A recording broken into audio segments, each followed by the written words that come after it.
হযরত ইয়াকুব আলাইহিস সালাম কলিজার টুকরা সন্তান হযরত ইউসুফ আলাইহিস সালামের জন্য তার মনটা পাগল ছিল।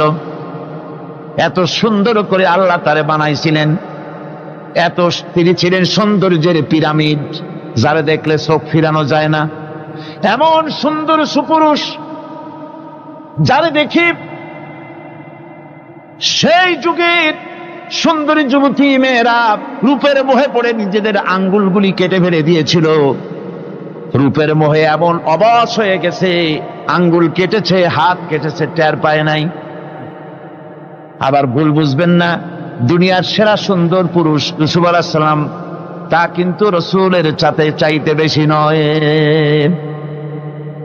হযরত উম্মুল মুমিনিন আয়েশা রাদিয়াল্লাহু তাআলা আনহা তিনি বলেছেন, যেই সব সুন্দরী রমণীরা ইউসুফ আলাইহিস সালামকে দেখে রূপের মোহে পড়ে নিজেদের আঙ্গুলগুলো কেটে ফেলেছিল, ওরা যদি আমার হাবিবকে দেখতো, ওরা যদি আল্লাহ রাসূলকে দেখতো, তাহলে হাত কাটতে কাটতে কোন ফাঁকে দে কলিজা কেটে ফেলে দিত, ওরা টের পেত না। আবার বন্ধুগণ, হযরত আইয়ুব আলাইহিস সালাম সন্তানের মায়া, অন্যান্য ভাইরা হিংসায় পড়ে গেল, তারা নিয়ে তাকে কুয়ায় ফেলে দিল। সেখান থেকে তারা একটা ছাগল বা কোনো পশু জবাহ করে তার রক্ত মাখাইয়া জামা এনে হাজির করে দিল হযরত ইয়াকুব আলাইহিস সালামের সামনে, যে তারে নিয়ে খেলা করতে গিয়েছিলাম, আমরা খেলায় লিপ্ত ছিলাম, বাগে খাইয়া ফেলাইছে। এগুলি কি গপ্প? এগুলি কি কোরআন? আল্লাহ পাক শোনাচ্ছেন, বিশ্ববাসীকে শোনাইছেন। সূরা ইউসুফের চাইতে এত সুন্দর উপাখ্যান গোটা পৃথিবীতে আর নাই। সুবহানাল্লাহ। অনেকে ইউসুফ জুলাইখার কেসা খুব মজা করে পড়ে, ফুর্তি করে, প্রেমের গল্প পড়ে। এটা কোনো প্রেমের গল্প নয়। ইউসুফ আলাইহিস সালাম, জুলাইখা ইউসুফ আলাইহিস সালামের জন্য কাঁদতে কাঁদতে চোখ কানা হয়ে গেছে। এরপর ইউসুফ আলাইহিস সালাম জুলাইখারে পাওয়ার জন্য পাগল হয়ে গেছে। নাউজুবিল্লাহ, এটা হয়নি কখনো। তিনি আল্লাহর পয়গম্বর, আর আল্লাহ কেমনে তারে বাঁচিয়েছেন? যখন জুলাইখা ঘরের ভিতরে সুন্দর করে যৌন উন্মাদনামূলক চিত্র অঙ্কিত করে ঘরের মধ্যে আটকায় দিয়েছে, তালা লাগায় দিয়েছে, আর নিজে যৌন উদ্দীপক কাপড় চোপড় পরেছে না পরার মতোই। সে যুগের সুন্দরী মেয়ে জুলাইখা, তার কুপ্রবৃত্তিকে চরিতার্থ করার জন্য আহ্বান করা হয়েছে। হযরত ইউসুফ আলাইহিস সালাম লক্ষ্য করে দেখলেন এমন জায়গা, এখান থেকে পালাবার তো পথ নাই, দরজা বন্ধ করে দিয়েছে। তিনি শুধু তখন কেবলমাত্র আল্লাহ রব্বুল আলামিনকে ভয় করলেন। আল্লাহকে ভয় করে আল্লাহর নাম নিয়ে যখন তালাবদ্ধ দরজার দিকে দৌড় দিয়েছেন, আল্লাহ রব্বুল আলামিন আপন কুদরতে তালাগুলি খুলে দরজা তার জন্য উন্মুক্ত করে দিলেন। ইউসুফ আলাইহিস সালামকে ফালাই দিয়ে এভাবে করে কাপড় এনে দিল তার সামনে, রক্তমাখা কাপড় পেয়ে হযরত ইয়াকুব আলাইহিস সালাম সন্তানদের মুখে কাহিনী শুনে তিনি কি বললেন? কোরআনে কারীম তা কোট করেছে। তিনি চিক দিলেন না, ফাল দিলেন না, ফিট হয়ে পড়লেন না। তিনি বললেন, কলিজার টুকরা সন্তান, তার মরার খবর শুনেছেন। তিনি বললেন কি? ফাসাবরুন জামিলুন ওয়াল্লাহুল মুস্তাআনু আলা মা তাসিফুন। আমি উত্তম সবর অবলম্বন করব। তোমরা যে কাহিনী রচনা করেছো এর বেলায় আমি আল্লাহর কাছে সাহায্য চাই। আমি উত্তম সবর অবলম্বন করব। আমার ভাইয়েরা, 11 ভাই মনে করেছিল ইউসুফ আলাইহিস সালামকে মরণ কুয়ায় ফালাই দিছি। তারা তো ঠিক পায় নাই, এটা মরণ কুয়া না, এটা হচ্ছে একটা সুড়ঙ্গ, যাকে ইংরেজিতে বলে টানেল। এটা এমন একটা সুড়ঙ্গ, ওরা মনে করেছে মরণ কুয়া, কিন্তু আল্লাহ রাব্বুল আলামিন এই কুয়াতে এমন বানালেন, ওরা একদিকে ফালাই দিল মরণ কুয়ায়, এ কুয়ার আর এক মুখ দিয়া আল্লাহ রাব্বুল আলামিন ইউসুফ আলাইহিস সালামকে নিয়ে মিশরের সিংহাসনে বসায়া দিলেন। এটা মরণ কুয়া নয়, এটা রাজ সিংহাসনে বসার সুড়ঙ্গ পথ। ইউসুফ আলাইহিস সালাম আজ প্রেসিডেন্ট, সুবহানাল্লাহ, প্রেসিডেন্ট হয়ে বসে আছেন। ওদিকে কেনানে অভাব লেগে গেছে, সেখানকার মানুষেরা সাহায্য নিতে এসেছে, ওই 11 ভাইও আসছে। হযরত ইউসুফ আলাইহিস সালাম দেখেই চিনে ফেলেছে, ওরা কিন্তু তখনও ঠিক পায় নাই। হযরত ইউসুফ আলাইহিস সালাম চিনে ফেলেছেন। এখন কি করা উচিত? সবগুলাকে ঠ্যাং উপরের দিকে উঠাইয়া তারপরে সমানে ধোলাই দেওয়াইতেও স্বাভাবিক ছিল, আমাদের মতো মানুষ হইলে, ঠিক কিনা?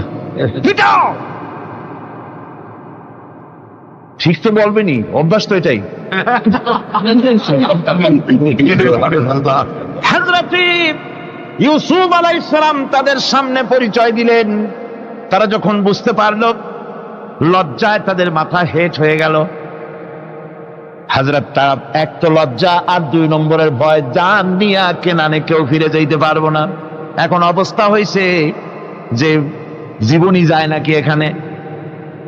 হযরত ইউসুফ আলাইহিস সালাম ভাইদের এই করুণ দুরবস্থা বুঝতে পারলেন। বুঝে চরম ধৈর্য ধরে তিনি কি বললেন? তিনি বললেন, লা তাসরিবা আলাইকুমুল ইয়াউম। ও ভাইরা, তোমাদের বিরুদ্ধে আমার কোনো পাপ নাই, দুঃখ নাই, বিদ্বেষ নাই, হিংসা নাই, আল্লাহর রাস্তে মাফ করে দিলাম।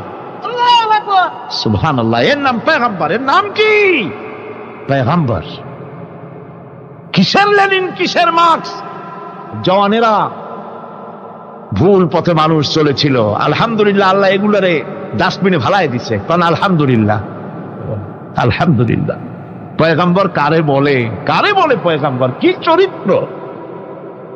রাসূল করিম সাল্লাল্লাহু আলাইহি ওয়াসাল্লাম, তাকে একজন সাহাবী বলছিলেন, হুজুর বলছেন এই কামটা করলা না কেন? সাহাবী বললেন, হুজুর আপনি যদি চোখের ইশারায় বলতেন মুখ দিয়ে না কইয়া, তাও তো আমি কামটা করে ফেলতাম, আমি তো বুঝি নাই।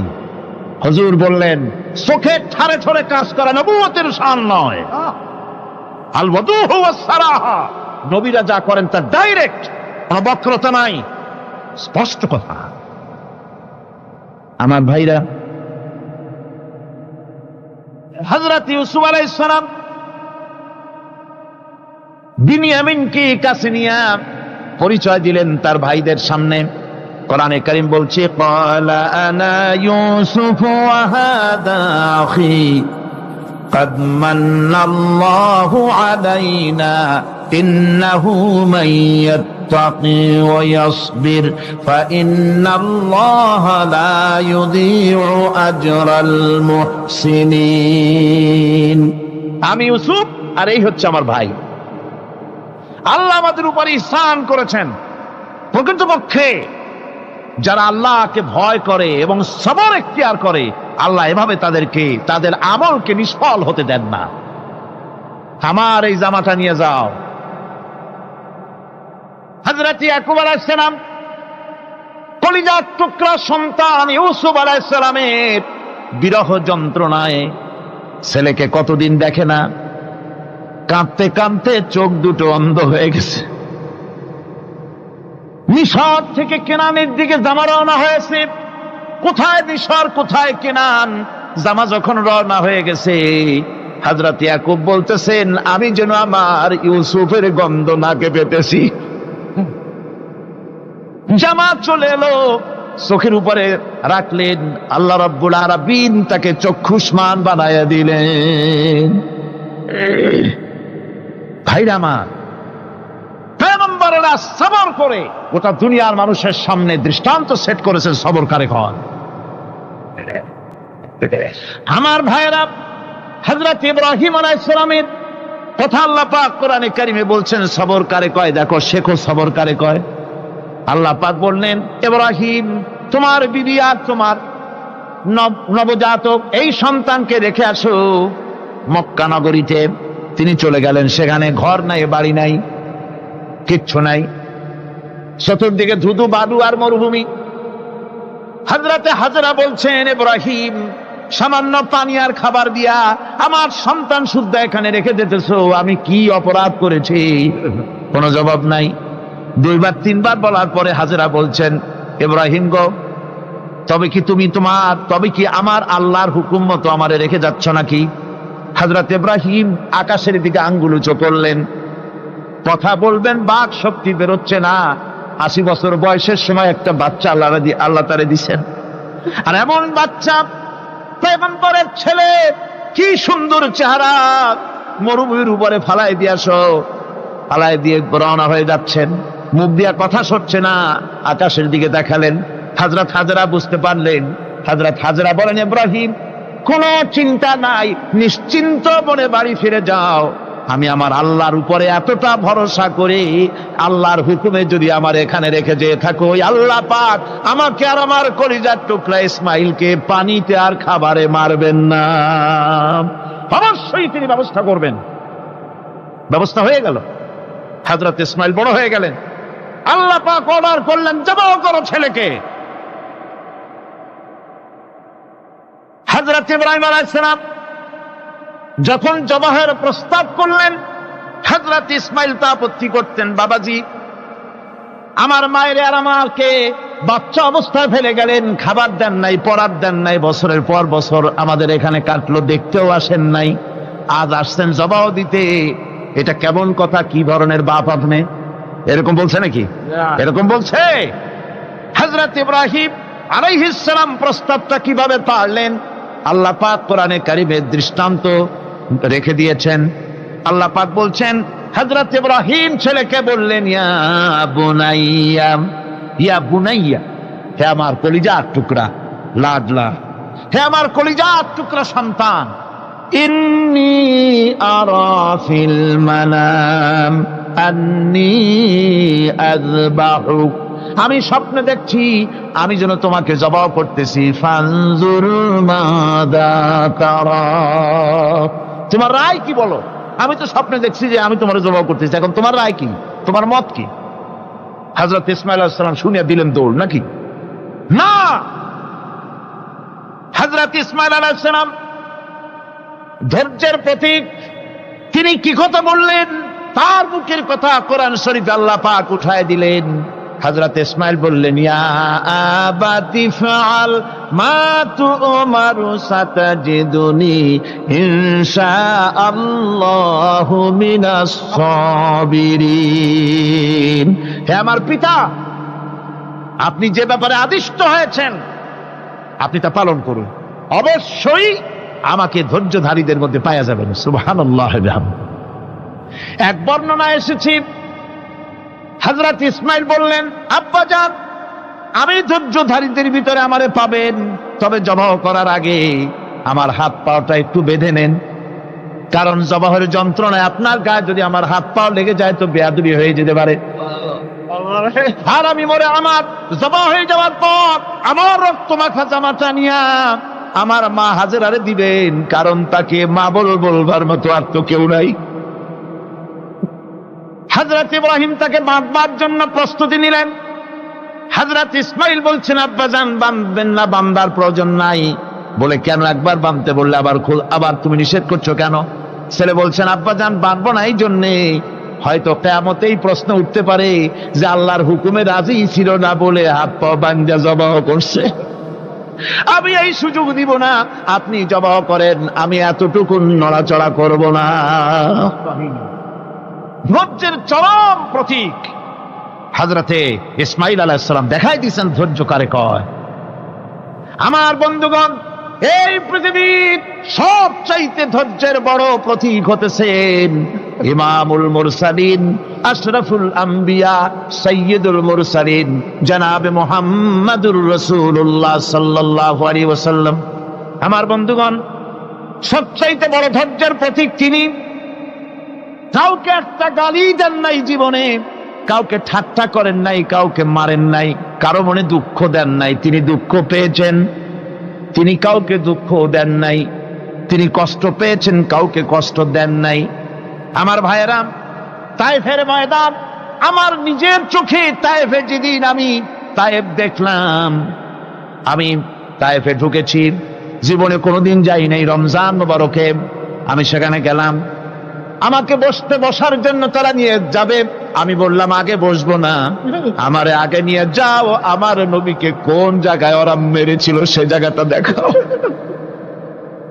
তায়েফের সেই গলিতে যখন আমি গিয়েছি, দুই দিকে পাহাড় দাঁড়ানো, তায়েফের লোক আমার সাথে ছিল, তারা বলল এই জায়গাটা প্রথম যেখানে চতুর্দিক থেকে নবীজিকে পাথর মারছিল আর আল্লাহর নবী বেহুশ হয়ে পড়ে গিয়েছিলেন।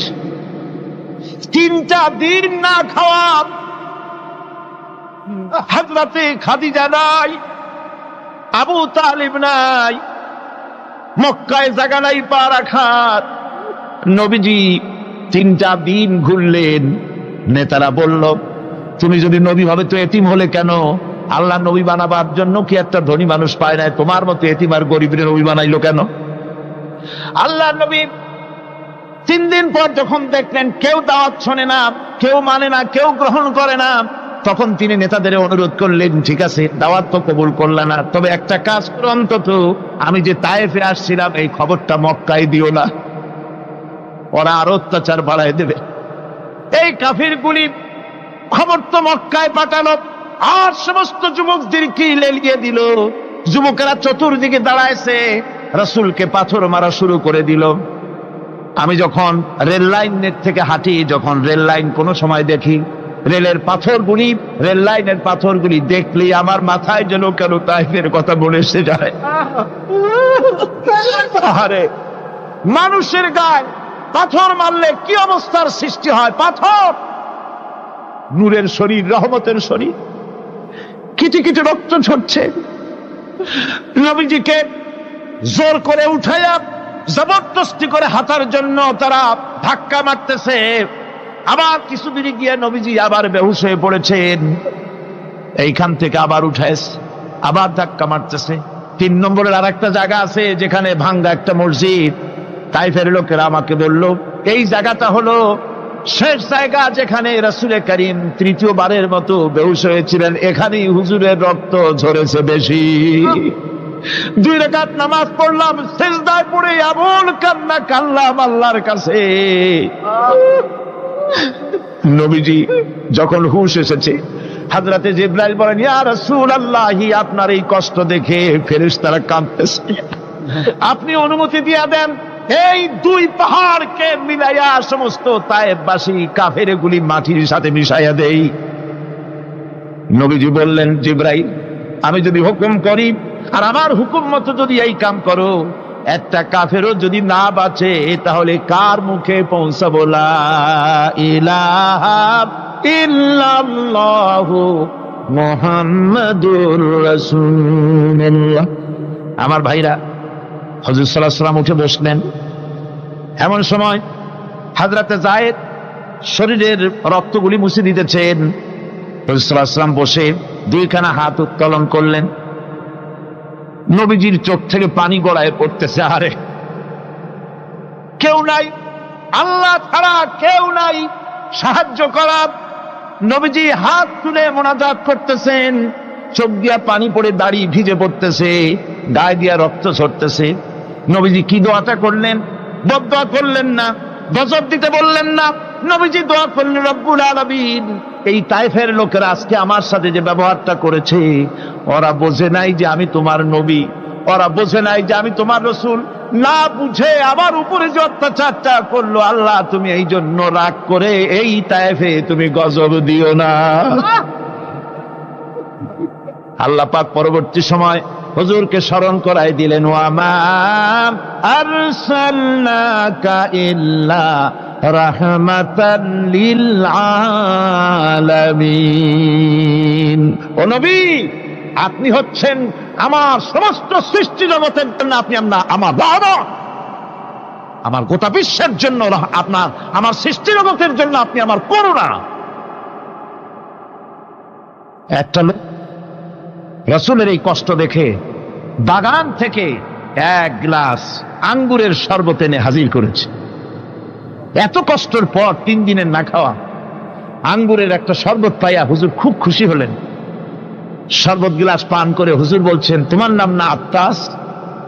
তিনি বলছেন, হ্যাঁ হুজুর আমার নাম আত্তাস। তোমার বাড়ি না ইউনূস আলাইহিস সালামের গ্রামে? বলে, হ্যাঁ আমার বাড়ি সেই গ্রামে। তা আপনি কি করে জানলেন আমার নাম আত্তাস আর আমার বাড়ি ইউনূস আলাইহিস সালামের গ্রামে? আপনি জানলেন কি করে? হুজুর বললেন, আমি নবী, হযরত ইউনূস নবী, একজন নবীর খবর আর একজন নবীর কাছে থাকে।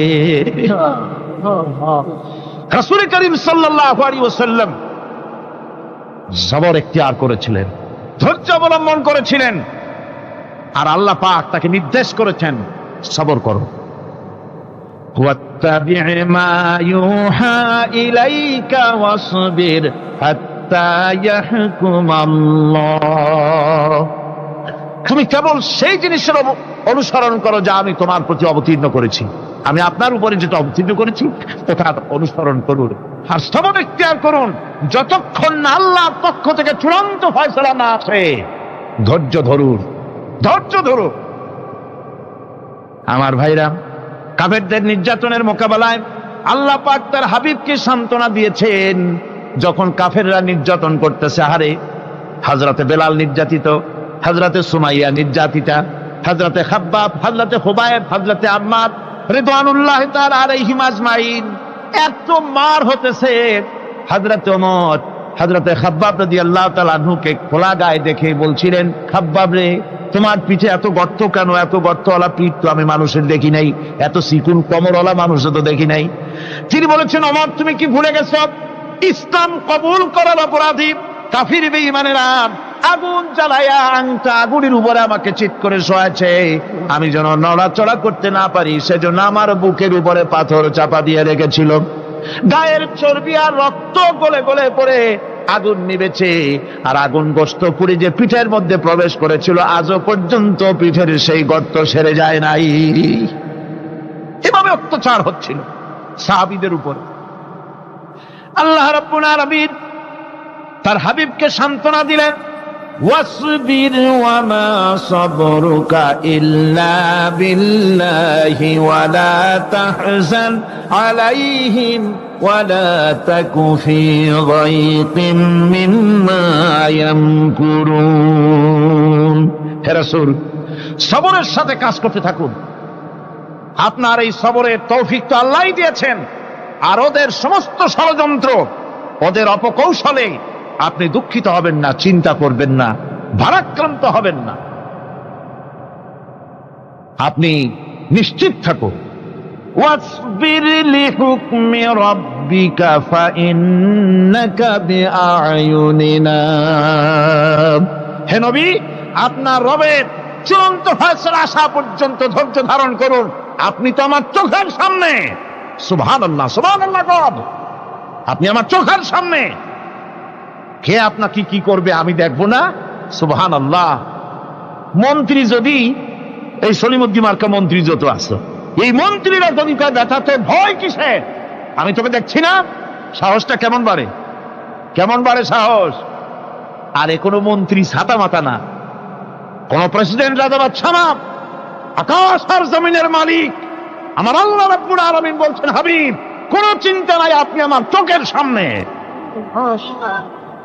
ওরা চায় আপনাকে দুনিয়া থেকে মিটাই দিতে, আর আমি চাই ওয়ারাফানা লাকা যিকরাক, আপনার প্রশংসা তো হবে গোটা বিশ্ব জুড়ে, সর্বত্র ছড়িয়ে যাবে আপনার নাম। সুবহানাল্লাহি বিহামদিহি।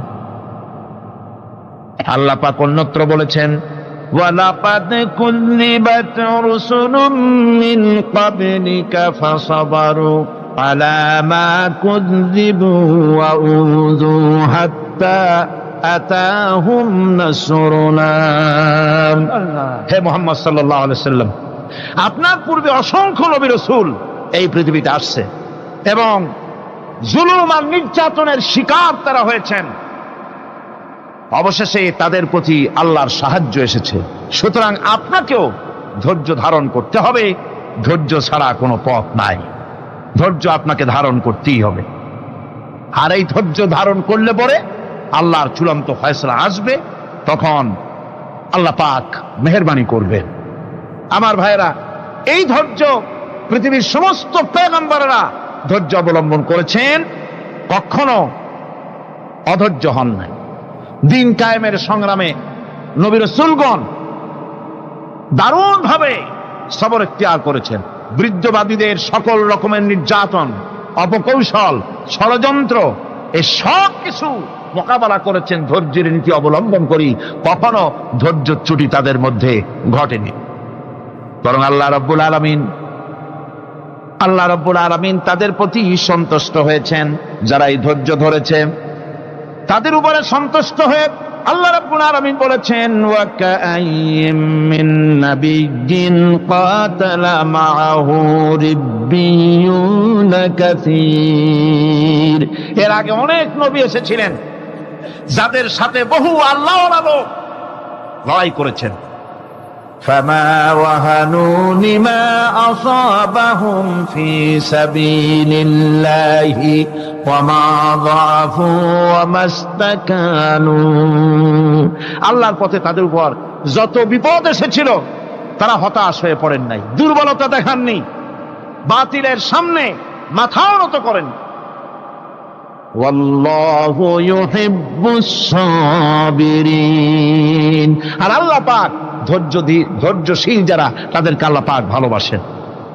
আমার ভাইরা, ধৈর্যের পরিচয় রাসূল করিম সাল্লাল্লাহু আলাইহি ওয়াসাল্লাম উহুদের ময়দানে যখন আক্রান্ত হয়ে গেলেন, চতুর্দিকে কাফেররা ঘিরে ধরেছে, বাঁচার কোনো পথ নাই। সাহাবায়ে কেরাম রাসূলকে পাহারা দিলেন। যারা রাসূলকে পাহারা দিতে দাঁড়ায়ছেন, জীবন দিয়া পাহারা দিতে দাঁড়ায় গেছে, রাসূলের দিকে মুখ দিয়া, পিঠটা বাইরের দিকে দিয়ে রাসূলকে পাহারা দেওয়া শুরু করেছেন। হুজুরকে পাহারা দিতে যারা দাঁড়িয়েছিলেন, কাফের কর্তৃক নিক্ষিপ্ত কি তীরগুলি এসে যখন বিঁধতেছিল, শুধু একজন সাহাবী হযরত তালহার পিঠের ভিতরে রাসূলকে হেফাজতের জন্য 80টা তীর একজনের পিঠের মধ্যে দিয়ে ঢুকেছে।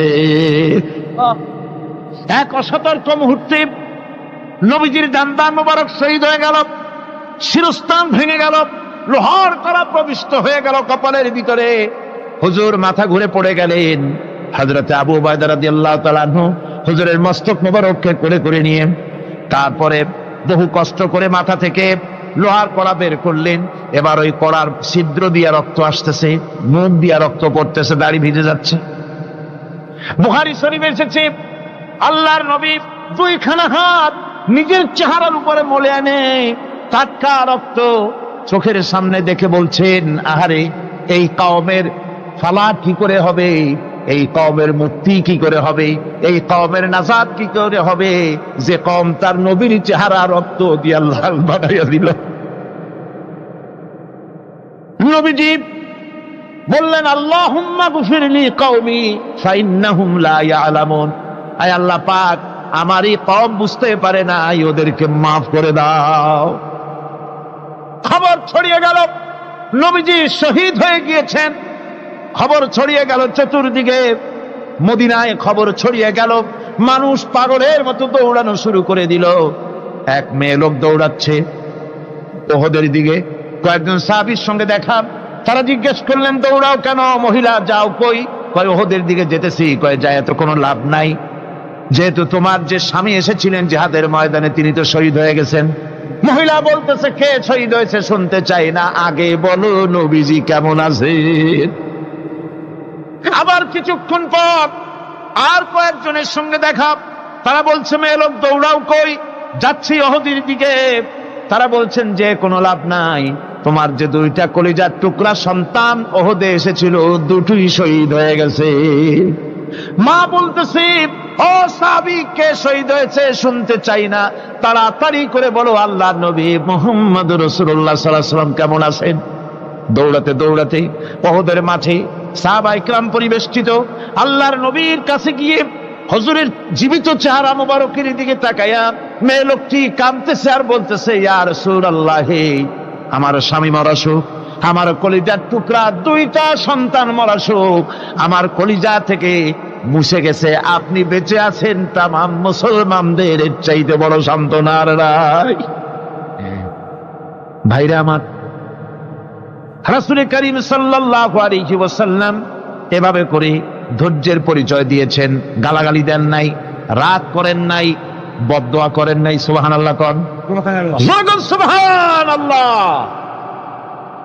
ভাইরা আমার, এই সবর এমন মহান বৈশিষ্ট্য এর মধ্যে রয়েছে, জিহাদের ময়দানে যদি লোক কম হয় আর যদি তাদের মধ্যে সবর থাকে, বেশি সংখ্যক লোকের উপরে আল্লাহ পাক সবরকারীদেরকে বিজয়ী করে দিবেন। কোরআনে কারীমে রব্বুল আলামিন বলেন, কাম মিন ফিয়াতিন কালিলাতিন গালাবাত ফিআতান কাসীরাতাম বিইذনিল্লাহ ওয়াল্লাহু মা'আস সাবিরিন। এমন ঘটনার বহু নজির আছে যে কম সংখ্যক লোকেদের উপরে আল্লাহ পাক, বেশি সংখ্যক লোকেদের উপর আল্লাহ পাক কম সংখ্যক লোকদেরকে জয়ী করে দিয়েছেন। আল্লাহু মা'আস সাবিরিন, আর আল্লাহ আছে ধৈর্যশালীদের সাথে। আল্লাহ আছে কাদের সাথে? দেখেন না বদরের কামটা, বদরের ময়দান, 313 জন মুসলমান, অস্ত্রপাতি নাই, সামান্য অস্ত্র, আর কাফেরেরা এসছে হাজারেরও বেশি।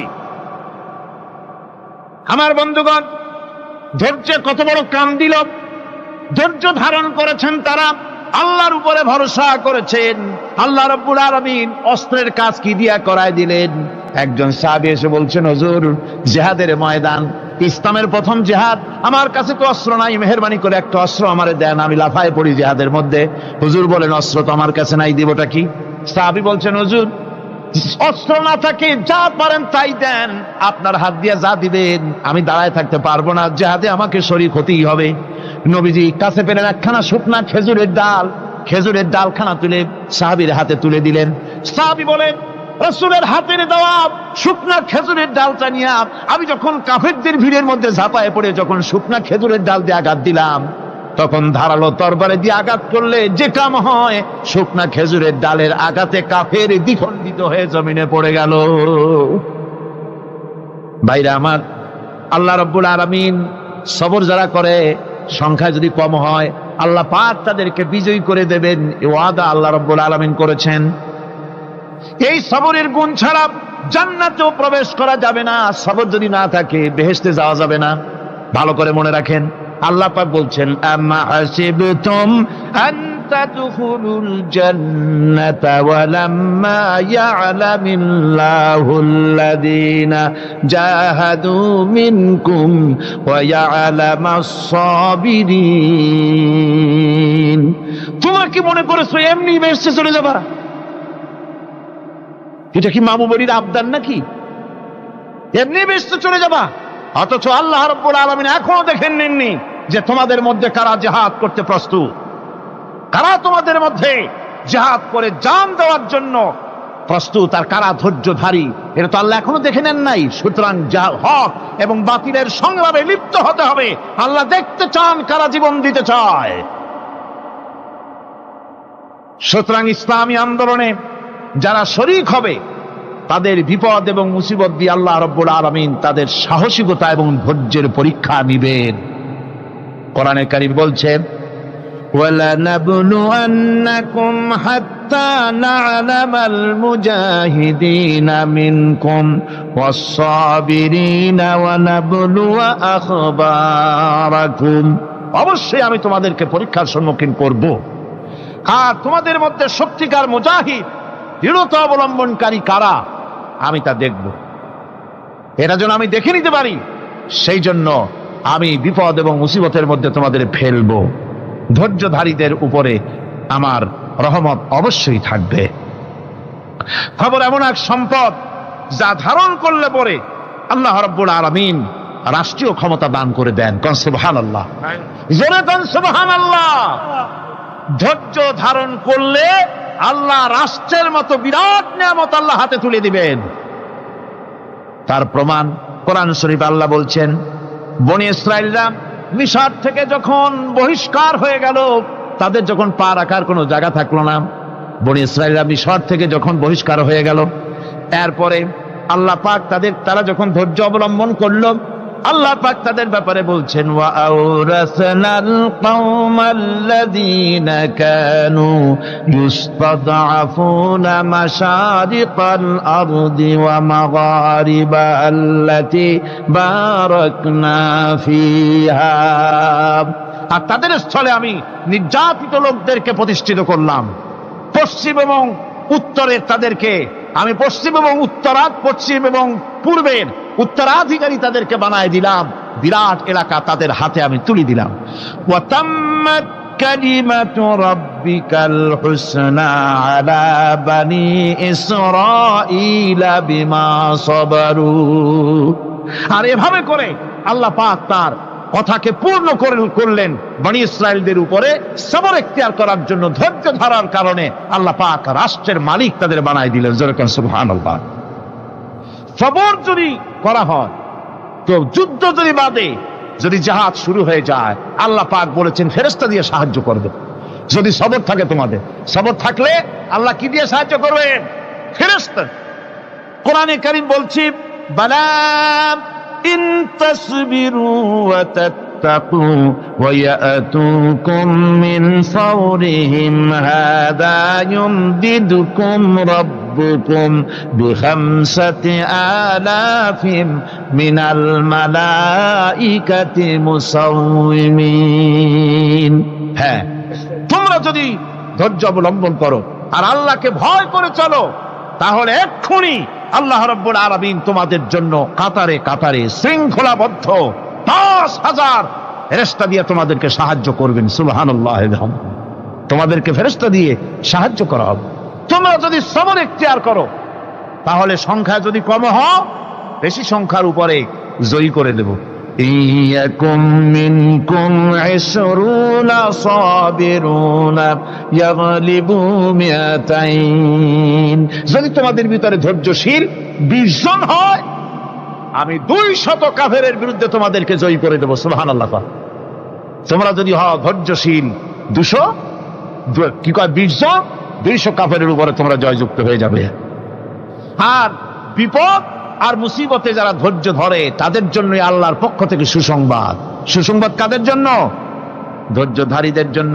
কোরআনে কারীম বলছে ওয়াবাশশিরিস সাবিরিনাল্লাযীনা ইযা আসাবাতহুম মুসিবাতুন ক্বালু ইন্না লিল্লাহি ওয়া ইন্না ইলাইহি রাজিউন।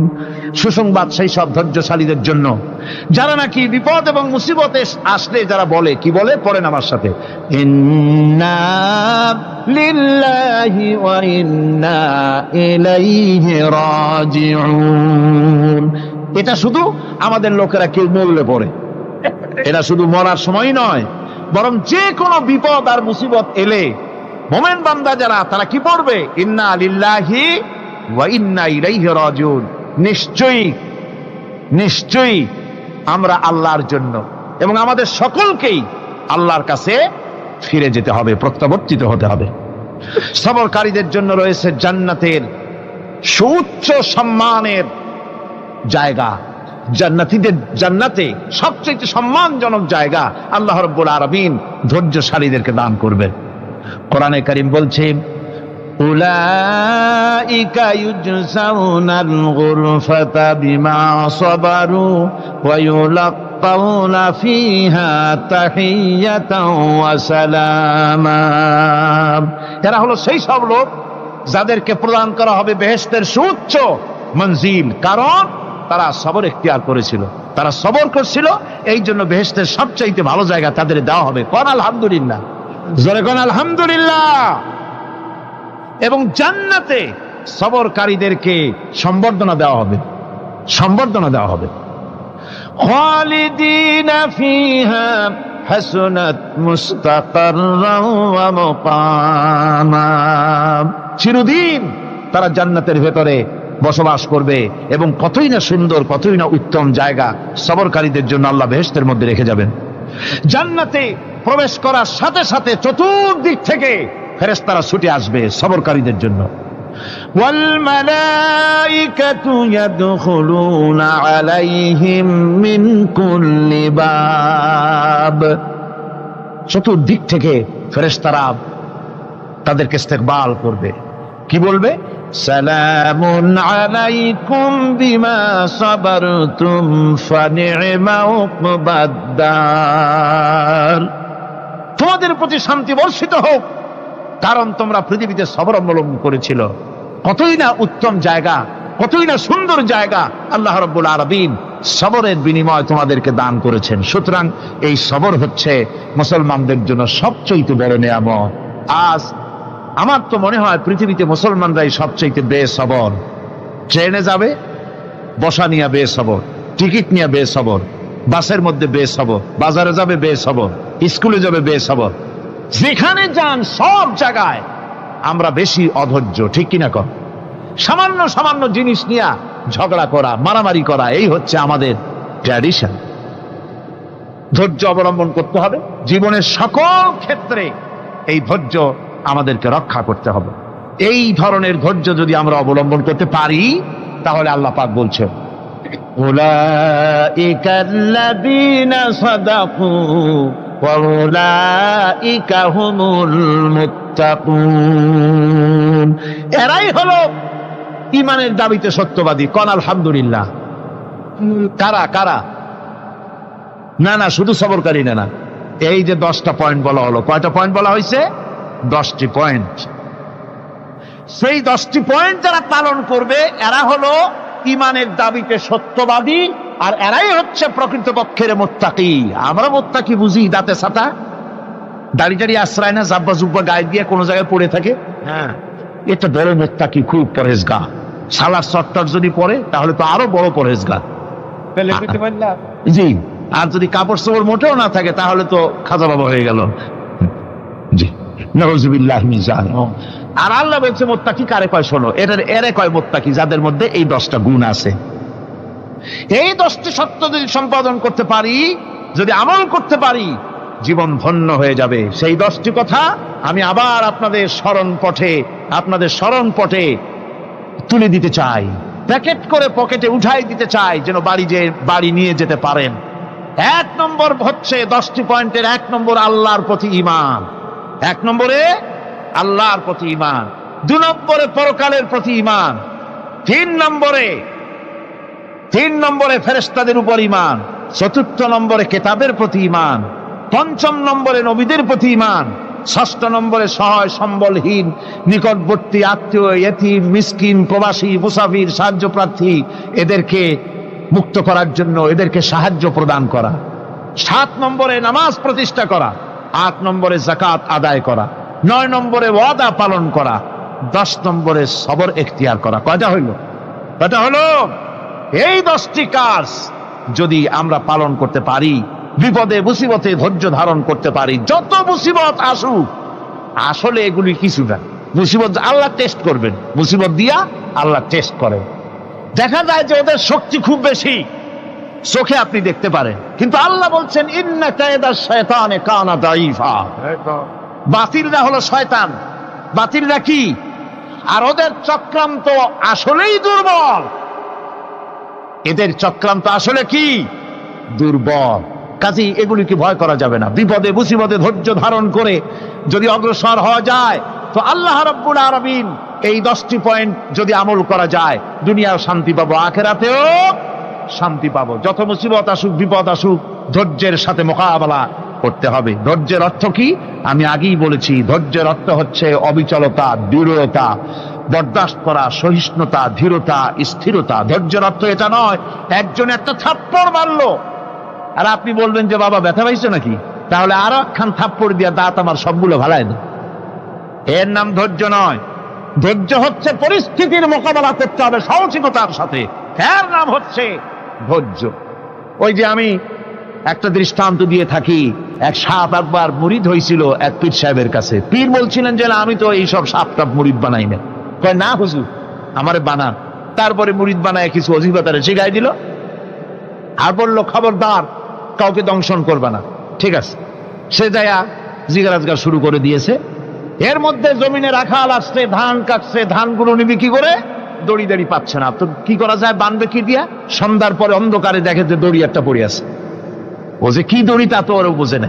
ওইটারে নিয়ে ধানরে ফেসাইয়া লেজ দিয়ার মাথা দিয়ে এরকম করে বাসেটারে দিয়ে বাঁধছে। সাপ তখন বলতেছে, হায় হায় রে, কেবল যে মুরিদ হইছি, তা না হলে তুই ঠিক পাইছি যে আমি কি ধরনের দড়ি। এরপরে নিয়ে বাড়ি নিয়ে ভালাই দেশে ডরে খুলে সাপটার ঘাড় গেছে মস্কিয়া। বহুত কষ্ট করে হুজুরের বাড়ি গিয়ে হাজির। কয় যে হুজুর কি একখান জিকের শিখাইলেন, আমার তো ঘাটটার মস্কে শেষ। আশ্চর্য কথা, কত মানুষ মুরিদ হইলো, কত কিছু মুরিদ হইলো, কারো তো জিকের করলে ঘাড় মস্কে যাবে কেন? এটা কেমন কথা? কয় হুজুর ঘটনাই। আরে বেটা ঘটনা এইটা, তুই কি করছিলি? কয় যে আপনি যে নিষেধ করছেন দংশন করতে, আমি তো দংশন করতে পারিনি। আরে বেটা, দংশন করতে নিষেধ করছিলাম, ফোঁস করতে তো নিষেধ করি নাই। তোরে যখন দড়ি মনে পেরে হাত দিছিল, ফোঁস করে উঠতি, ওই রাখাল লাফ দিয়া বন আর পার হইয়া দিল্লি চলে যেত। কাজী ধৈর্যের মানে শীত হয়ে পড়ে না। ধৈর্য মানে অবিচলতা, দৃঢ়তা নিয়ে শক্তি সঞ্চয় করে আল্লাহর উপরে ভরসা করে বাতিলের বিরুদ্ধে ঝাঁপিয়ে পড়তে হবে, বাতিল উৎখাত হতে বাধ্য হবে। অনাটনে, বিপদে, মুসিবতে আর হক আর বাতিলের সংঘর্ষ চলাকালীন ধৈর্য ধারণ করা, এটা হলো সবচাইতে একটা বড় কোয়ালিটি। কোরআনে কারিমে সবর শব্দটি সবচাইতে বেশি ব্যবহার করা হয়েছে। সর্বাধিক ব্যবহৃত শব্দ কোনটি? সবর। সবর আরবি একটি মৌলিক শব্দ, এমন একটি মৌলিক শব্দ যার তাৎপর্য অন্য কোনো ভাষা দিয়া, খবরটা বললে যেমন বোঝানো যায়, অন্য কোনো ভাষা দিয়া এটার অর্থ করে এটার হক আদায় করা সম্ভব না। আর এই সবর কোরআনে কারিমে বিভিন্ন জায়গায় বিভিন্ন অর্থে ব্যবহার হয়েছে। যেমন সবর শব্দের অর্থ হচ্ছে অবিচলতা, বাংলায় যা বোঝানো যায়। সবর শব্দের অর্থ হচ্ছে অবিচলতা, দৃঢ়তা, সহিষ্ণুতা, মন মেজাজের সমতা, ধীরতা, স্থিরতা, কষ্ট সহিষ্ণুতা, বরদাস্ত করা। এগুলি এই সবরের এই অর্থগুলি কোরআনে কারিমের বিভিন্ন জায়গায় বিভিন্ন রকম এটাকে ব্যবহার করা হয়েছে। সবর একটি মৌলিক মানবীয় গুণ। এই গুণ যার মধ্যে আছে, সে তার নৈতিকতার শীর্ষে পৌঁছে যেতে পারে। আর এই গুণটি যার মধ্যে অভাব, এই সবর যার ভিতরে নাই, সে মানুষের পর্যায়ে পড়ে না।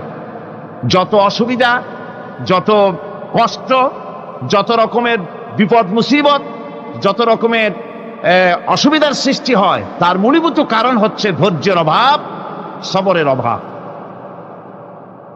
দুনিয়ার সমস্ত নবী রাসূলগণ সবর অবলম্বন করেছেন। তারা ছিলেন সবরের মূর্ত প্রতীক। সবর কাকে বলে দুনিয়াবাসীকে তারা তা দেখিয়ে দিয়েছেন। নিজ নিজ কওমের কাছ থেকে যখন কওমের কাছে নবীরা দাওয়াত দিয়েছেন, ইসলামের দ্বীনের দাওয়াত দিয়েছেন, তখনই সমাজপতিরা, রাষ্ট্রশক্তি তাদের উপরে, নবীদের উপরে ভেঙে পড়েছে, অত্যাচার করেছে। আল্লাহর পয়গম্বরেরা এই সমস্ত অত্যাচারের মোকাবেলায় চরম ধৈর্যের পরিচয় দিয়েছেন। কোরআনে কারিমে উল্লেখ করা হয়েছে, অত্যাচারের মোকাবেলায় আম্বিয়ায়ে কেরাম যা বলেছেন সেটা হলো এই: ওয়ামা লানা আল্লা নাতাওয়াক্কালা আলাল্লাহি ওয়া ক্বাদ হাদানা সুবুলানা। আল্লাহ পাক বলেন, পয়গম্বরেরা বলেছেন, আমরা আল্লাহর উপরে ভরসা করব না তো কার উপরে ভরসা করব? তিনি তো আমাদেরকে সঠিক পথ দেখিয়েছেন, সঠিক রাস্তা আমাদের দেখিয়েছেন, সুতরাং তার উপরেই তো আমরা ভরসা করব। ওয়ালানাসবিরান্না আলা মা আদাইতুমুনা ওয়া আলাল্লাহি ফালিয়াতাওয়াক্কালিল মুতাওয়াক্কিলুন।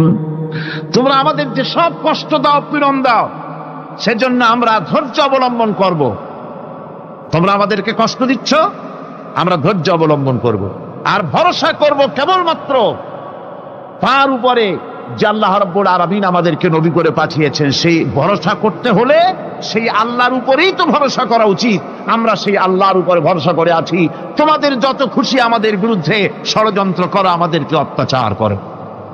কোরআনে কারিমে হযরত হুদ আলাইহিস সালামের ঘটনা আল্লাহ রাব্বুল আলামিন এভাবে এনেছেন, তামাম এলাকার মানুষ তার বিরুদ্ধে ক্ষিপ্ত হয়ে গিয়েছে। সমাজের লোক, রাষ্ট্রশক্তি হযরত হুদ আলাইহিস সালামের উপর অত্যাচারের পাহাড় ভেঙে দিয়েছে। হযরত হুদ আলাইহিস সালাম একা মানুষ, সমাজের রাষ্ট্রশক্তির এই দুর্বিসন্ধির ষড়যন্ত্রের চ্যালেঞ্জ তিনি গ্রহণ করলেন। আর তিনি বললেন, তিনি যেটা বললেন আল্লাহ পাক কোরআনে তা কোট করে দিলেন। দুনিয়ার সমস্ত ইসলামী আন্দোলনের কর্মীদের জন্য আল্লাহ পাক কোট করে দিলেন, সমস্ত মুমিনদের জন্য তা উল্লেখ করলেন। হুদ আলাইহিস সালাম তিনি জাতিকে বললেন, ফাকিদুনি জামিআন, ثم لا تنذرون। তোমাদের যত ক্ষমতা আছে সমস্ত ক্ষমতা নিয়ে আমার বিরুদ্ধে তোমরা ষড়যন্ত্র করো, আর আমাকে এতটুকু অবকাশ দিও না। আমি সেই আল্লাহ রাব্বুল আলামিনের উপরে ভরসা করেছি, যার কুদরতি হাতের ভিতরে আমার জান, আর গোটা পৃথিবীর সমস্ত প্রাণীর জান যার কুদরতি হাতের মধ্যে, যার হাতের ভিতরে গোটা পৃথিবীর সমস্ত জান, সে আল্লাহর উপরে ভরসা করেছি, যা খুশি তোমরা আমার বিরুদ্ধে করতে পারো। সুবহানাল্লাহ। এটার নাম হলো ঈমান, এটার নাম সবর, এটার নাম ধৈর্য। এই ধৈর্য আসে ঈমানে কামেল হলে পরে এবং আল্লাহর উপরে পরিপূর্ণ বিশ্বাস হলে পরে। যদি কারো দিনের মধ্যে কথা বিশ্বাস থাকে যে আমার জন্য আল্লাহর পক্ষ থেকে যদি কোনো বুলেট নির্ধারণ করা থাকে, গোটা বিশ্ব যদি আমাকে পাহারা লাগায়, ওই বুলেট থেকে আমাকে বাঁচাইতে পারবে না। আর আমার জন্য যদি একটা বুলেট আল্লাহ কর্তৃক নির্ধারিত থাকে, তাহলে গোটা পৃথিবীর মানুষ চেষ্টা করেও সেই বুলেট থেকে আমাকে রক্ষা করতে পারবে না। এটার নাম হচ্ছে ঈমান। এই ঈমান যখন মানুষের মধ্যে সৃষ্টি হয়ে যায়, তখন সে বিপ্লবী শক্তিতে পরিণত হয়ে যায়। তার কাছে ভয় বলে কোনো জিনিস থাকে না, যেহেতু সে তো ভরসা করেছে এমন শক্তির কাছে যার চাইতে প্রচন্ড ক্ষমতা আকাশেও কারো নাই, জমিনেও। তিনি কে? জোরে চিল্লায় বলেন, তিনি কে? আমার বন্ধুগণ, রাসূল করিম সাল্লাল্লাহু আলাইহি ওয়াসাল্লাম হিজরতের রাতে সৌর পাহাড়ের গাড়ে সৌরের কাছে যখন চলে গেছেন, ফজরে রক্ত হয়ে হয়ে আসতেছে। হযরতে আবু বকর রাদিয়াল্লাহু তাআলা আনহু বলছেন, হে আল্লাহর রাসূল, এখন আর অগ্রসর হওয়া ঠিক হবে না, বেলা উঠে গেলে ধরা পড়ে যাব। এখানে গুহা আছে, ভিতরে প্রবেশ করি। হযরতে আবু বকর রাসূলের সম্মতি পেয়ে হযরতে আবু বকর রাদিয়াল্লাহু তাআলা আনহু বলছেন, ইয়া রাসূলুল্লাহ, পাহাড়িয়া গুহা, সাপ বিচ্ছু থাকতে পারে, আমাকে অনুমতি দেন, আমি আগে ভিতরে ঢুকে সাফ করে আপনাকে ডাকি। ভিতরটা সাফ করে তিনি ডাকলেন। রাসূল করিম ভিতরে ঢুকে বলছেন, আবু বকর, পাহাড় বেয়ে বেয়ে বড্ড কষ্ট হয়েছে, একটু বসো, তোমার উরুর উপরে মাথা রেখে আমি একটু ঘুমাইয়া যাই। আল্লাহর নবী আরাম ফরমাচ্ছিলেন। সকালবেলায় কাফির বেঈমানরা যখন আস্তে আস্তে করে গুহা মুখে পৌঁছে গেছে, পায়ের চিহ্ন এখানে শেষ, তাদের নিশ্চিত ধারণা এর ভিতরে নবীজি আছেন। বলছে, বেরিয়ে আসো। একজন বলে নাই, আর একজন বলে আছে। এভাবে তাদের মধ্যে দ্বিমত হয়ে গেল। হযরত আবু বকর বলছেন, ইয়া রাসূলুল্লাহ, আমরা তো ধরা পড়ে গেছি, আমাদের তো আর উপায় নাই। এই গুহাটা এতই অগভীর, শুয়ে যদি হাঁটু উঁচু করা যায় উপর থেকে দেখা যায়, বসলে পরে মাথা দেখা যায়, ধরা তো পড়ে গেছি, উপায় নাই। আল্লাহর নবী তখন তার হাবিব, তার বন্ধুকে কি বললেন? বিশ্ববাসীর জন্য আল্লাহ পাক কোরআনে তা উঠায় দিলেন। নবীজি তার বন্ধুকে ডেকে বললেন, লা তাহজান ইন্নাল্লাহা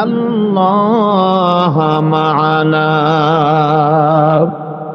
ও আমার সাথী, কোনো চিন্তা করো না, ভয় পেও না, শঙ্কিত হয়েও না।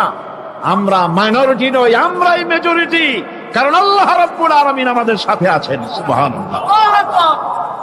এই চিন্তা, এই ধারণা যদি মানুষের মনের মধ্যে থাকে, তাহলে কখনোই তার মন দুর্বল হবে না, ঈমান দুর্বল হবে না।